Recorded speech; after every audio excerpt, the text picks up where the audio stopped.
बिस्मिल्लाहिर्रहमानिर्रहीम। लाखों दरूद व सलाम हुजूर अकरम सल्लल्लाहु अलैहि वसल्लम की ज़ात पर, हुजूर की आल पर, हुजूर के साहब पर। नाज़रीन, मेरी आज की जो ये वीडियो है ये किसी सियासी जमात के मुतल्लिक नहीं है, किसी सियासी जमात के लीडर के मुतल्लिक नहीं है, ये पाकिस्तान के जो सियासतदान हैं उनके मुतल्लिक भी नहीं है, लेकिन इसका तल्लुक़ पाकिस्तान की सियासत से ज़रूर है। वो सियासत जो हमारे सियासतदानों ने अपनी आवाम के साथ खेली है, उसके साथ इसका गहरा ताल्लुक़ है। नाज़रीन, इस वक्त पाकिस्तान के अंदर एक बहुत अहम इशू है, सूबा बलूचिस्तान। इस वक्त उसका बहुत बुरा हाल है, लेकिन अफसोस है पाकिस्तान के मीडिया पर, पाकिस्तान के सियासतदानों पर, जो अब खामोश हैं। नाज़रीन, पिछले 24 घंटों के अंदर बारिशों से और सैलाबी रेलों से बलूचिस्तान के अंदर 7 लोग ज़िंदगी की बाजी हार चुके हैं, और मजमूई जो हलाकतें हैं उनकी तादाद 127 हो चुकी है। नाज़रीन, सैलाबी रेलें जहाँ से गुज़रते हैं तबाही मचा रहे हैं। वो लोग वहाँ पे कच्चे मकानात में रहते हैं, और पिछले 24 घंटों के अंदर 2000 मकानात गिरने की इतलात आई हैं। ज़रा तसव्वुर करें, ये रेलें जहाँ से गुज़रते हैं उनकी फसलों को तबाह कर रहे हैं, उनके जानवर उस सैलाब की नज़र हो रहे हैं। और आपने पानी के अंदर वो तैरती हुई लाशें भी देखी होंगी, छोटे छोटे बच्चों की, बुज़ुर्गों की, बूढ़ों की, नौजवानों की, औरतों की। लेकिन हमारे हुक्मरान जो हैं उनको अपने इक़्तिदार की पड़ी हुई है। हमारा जो मीडिया है उनको भी सियासी जमातों की सियासत की पड़ी हुई है कि इक़्तिदार का जो ऊँट है वो किस करवट बैठेगा। क्या ये लोग पाकिस्तानी नहीं हैं? क्या ये लोग मुसलमान नहीं हैं? क्या ये इंसान नहीं है? ये पाकिस्तान का सबसे बड़ा सूबा है, सूबा बलूचिस्तान, लेकिन इनका कोई पुरसान हाल नहीं है। और अब ये लोग बेयारो मददगार हैं वहाँ पे। ज़रा तसव्वुर करें कि उनके पास सैलाब से बचने के लिए कोई ऊंची जगह नहीं है, बारिशों से बचने के लिए उनके पास छत नहीं है, भूख मिटाने के लिए उनके पास खाना नहीं है। लेकिन रियासत मदीना के दावेदार हज़रत उमर रज़ियल्लाहु तआला अन्हु की खिलाफत का हवाला देने वालों का क्या हाल है? अब वो तो, उनको तो इसकी खबर ही नहीं है कि वहाँ पे हो क्या रहा है। अगर जाते हैं तो सिर्फ मीडिया पे ख़बरें नशर करवाने की खातिर चंद तस्वीरें बनाई, वीडियोस बनाई और फिर वापस आ गया। फिर वही अपने इक़्तिदार की खातिर जो जो मामलात हैं उनको निपटाना है। ये लोग मरते हैं तो मर जाएं, इनके साथ हमारा क्या तल्लक है? क्या ये लोग पाकिस्तानी हैं? क्या ये मुसलमान हैं? क्या ये इंसान हैं? नहीं, इनके नज़दीक ये लोग ना पाकिस्तानी हैं, न इंसान हैं, और ना ही मुसलमान हैं। नाज़रीन, मेरा आपसे सवाल है कि ये हमारे जो सियासतदान हैं ये इक़्तिदार की खातिर तो इकट्ठे हो जाते हैं, क्या ये अब इन लोगों की खातिर इकट्ठे बैठने के लिए तैयार हैं?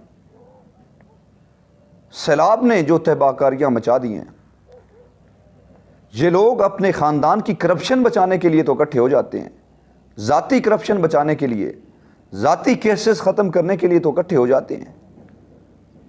क्या ये लोग अब बलूचिस्तान के अंदर जो तैरती हुई लाशें हैं उनकी खातिर इकट्ठे हो सकते हैं?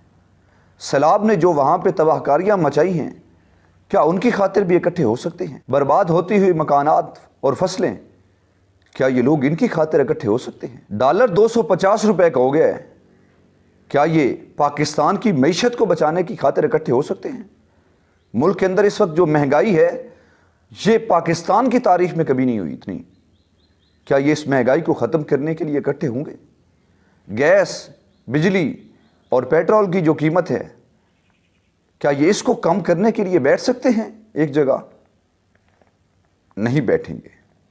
नाज़रीन, ये लोग नहीं बैठेंगे क्योंकि ये मुश्किलात इनकी नहीं हैं, ये मसाइल इनके नहीं हैं, ये मसाइल पाकिस्तान के आम शहरी के हैं, ये मसाइल इस मुल्क के गरीब आवाम के हैं, ये मसाइल मेरे और आपके हैं। क्योंकि इनका रोज़गार तो पाकिस्तान, हमारा जो टैक्स जो हम पे करते हैं ये तो इसके ऊपर चलते हैं। इन्होंने तो करप्शन की है, इनके पास तो इस मुल्क के अंदर नहीं सिर्फ बल्कि बैरून मुल्क के अंदर जायदादें हैं। जब इक़्तिदार है तो ये यहाँ पे रहेंगे, جب اقتدار ختم ہو جائے گا تو یہ تو وہاں چلے جائیں گے۔ لیکن ناظرین، یہی سیاستدان تھے جنہوں نے اس ملک کو دو ٹکڑے کیا ہے، یہی لوگ تھے۔ ہمارے آباء و اجداد نے اس ملک کو بنانے کی خاطر بڑی قربانیاں دی ہیں، لیکن انہوں نے اقتدار کی خاطر اس کو دو لخت کیا تھا۔ لیکن وہ وقت اب دور نہیں ہے کہ اب ان کا حال بھی سری لنکا کے حکمرانوں جیسا ہوگا۔ یہ عوام اب باہر نکلے گی، یہ اپنا حق حاصل کرے گی۔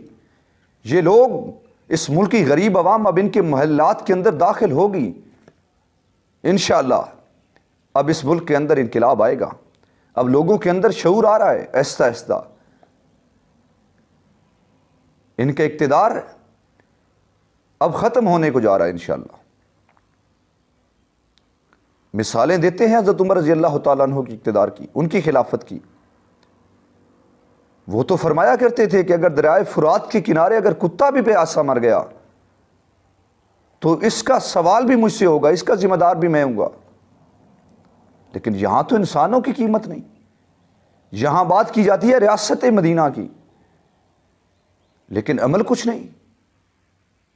اقتدار کی خاطر اکٹھے ہیں سب، اپنے اقتدار کی خاطر عوام کو نکالتے ہیں باہر۔ ہم اور آپ لوگ ان کے اقتدار کی خاطر نکلتے ہیں، لوگ گولیاں کھاتے ہیں، زندگی کی بازی ہار جاتے ہیں۔ لیکن جب اسی عوام کے اوپر مشکل وقت آتا ہے تو ناظرین، ان کو تو اس بات کے احساس ہی نہیں ہے کہ آپ مر رہے ہیں، آپ زندہ ہیں، آپ کی مسائل کیا ہیں۔ ان کو ان سے کچھ غرض نہیں، ان کو مسئلہ ہے تو صرف اقتدار سے ہے۔